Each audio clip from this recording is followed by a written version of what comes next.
सजा हुआ है, लेकिन सिर्फ जश्न मनाना नहीं बल्कि कुछ सवालात है जो हमें खुद से पूछना चाहिए, जो आज हम यहाँ पेश करेंगे। तो चलिए शुरू करते हैं आज का सवाल जवाब का सिलसिला। तो आज यह आजादी क्या है? आजादी सिर्फ एक दिन का नाम नहीं, ये हर दिन इज्जत से जीने, सजों ने और हक के लिए खड़े होने का नाम है। खून से लिखी है तारीख हमारी, ये ना समझना मिली है यही आजादी हमारी। आजादी है कुर्बानियों की महक और शहीदों के ख्वाबों की महक। माशाअल्लाह। सलाम, हमने आजादी से क्या पाया? चेयरमिश, हमने आजादी से पाया कि खुद इरादियत, खुद एतमादी और अपने दीन व तालीम पर अमल करने की खुली फिजा। हमने पाया वो वतन जहाँ हमारे परचम आजाद है, हमने पाया वो वतन जहाँ हमारा मुल्क हिंदुस्तान आजाद है और हमारी जुबान इज्जतदार है। आपने सही कहा सलाम। लेकिन बुशरा, हमने आजादी के बाद कुछ खोया? हाँ, हमने आजादी के बाद कुछ खोया है, जैसे इत्तेहाद, कुर्बानी का जज्बा और सच्चाई का रास्ता। हमने शायद अपने बुजुर्गों को याद रखना छोड़ दिया है।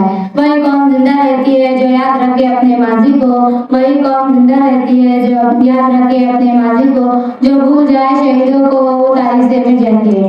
माशाअल्लाह, सच कहा तुमने। तो मरिया, आज की कौम में सबसे बड़ी कमी क्या है? हमें सब्र, बर्दाश्त और सच्चाई की कमी हो चुकी है। हमने कौम से पहले मिलकर रखना सीख लिया है। अगर हम खुद को बदले तो कौम कुछ बेहतर हो जाएगी। तो क्या आज के नौजवानों की जिम्मेदारी क्या है? आज के नौजवान सिर्फ समझते हैं कि मोबाइल या फैशन का नाम ही नौजवानी की जिम्मेदारी है, लेकिन वो एक ताकत है जो पूरे मुल्क हिंदुस्तान की तकदीर बदल सकती है।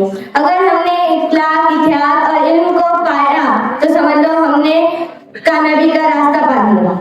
नौजवानी का हर लम्हा है अमानत, इसे कर खिदमत वतन की रिवायत। नौजवानी का हर लम्हा है अमानत, इसे कर खिदमत वतन की रिवायत। उठो बढ़ो कुछ करके दिखाओ जमाने को, क्योंकि यही है, क्योंकि तुम ही हो चिराग जलाने वाले और अंधेरा मिटाने वाले।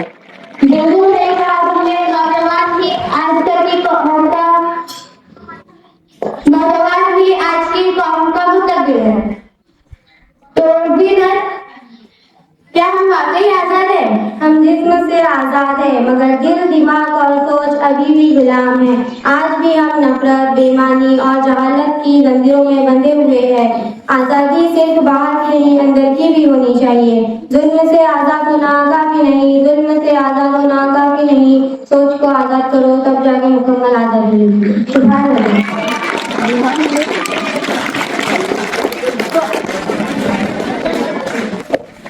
तो हम अपने वतन के लिए क्या कर सकते हैं? वतन के लिए पढ़ो, मेहनत करो, सच बोलो। वतन के लिए वो करो जो दुनिया में मिसाल बने। अपना हर कदम वतन के नाम करो और वतन की खिदमत ऐसे करो कि दुनिया फख्र करे। और मुश्किल वक्त में वतन की खातिर हर कुर्बानी देने से पीछे ना हटो। मेरे वतन का मंजरा गवाही देता है, ये मिट्टी शहीदों का फर्ज चुका दिए। आजादी का ये तोहफा नहीं पाया हमने, किसी ने सर कटवाया, किसी ने जान लुटाई। इंशाल्लाह हम जरूर अपने वतन के खातिर अपनी जान कुर्बान करें। तो बुशरा, क्या तुम बता सकते हो कि आजादी की तहरीक कैसे शुरू हुई? हिंदुस्तान की आजादी की तहरीर बरतानी हुकूमत के जुल्म व दीवार के खिलाफ अवाम की बिरादरी और कौमी जज्बे की बुनियाद पर शुरू हुई। मुख्तलिफ लीडर जैसे महात्मा गांधी, जवाहरलाल नेहरू, सरदार टिप्पू ने मुल्क को गुलामी से आजाद करवाने के लिए अदम तशद्दुद, सिविल नाफरमानी और तहरीकें चलाई, जो आखिरकार 15 अगस्त 1947 को आजादी का बायस बना। वाह बुशरा, आजादी की तारीख याद रखना बहुत जरूरी है।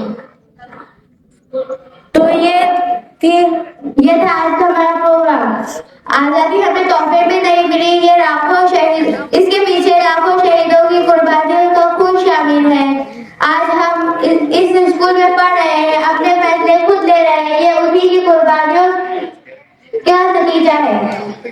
याद रखो, आजाद यही कहानी है, आजाद है हम, यही कहानी है।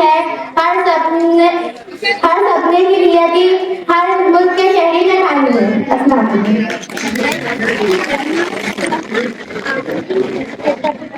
चलो ठीक है, हो गया ना बेटा।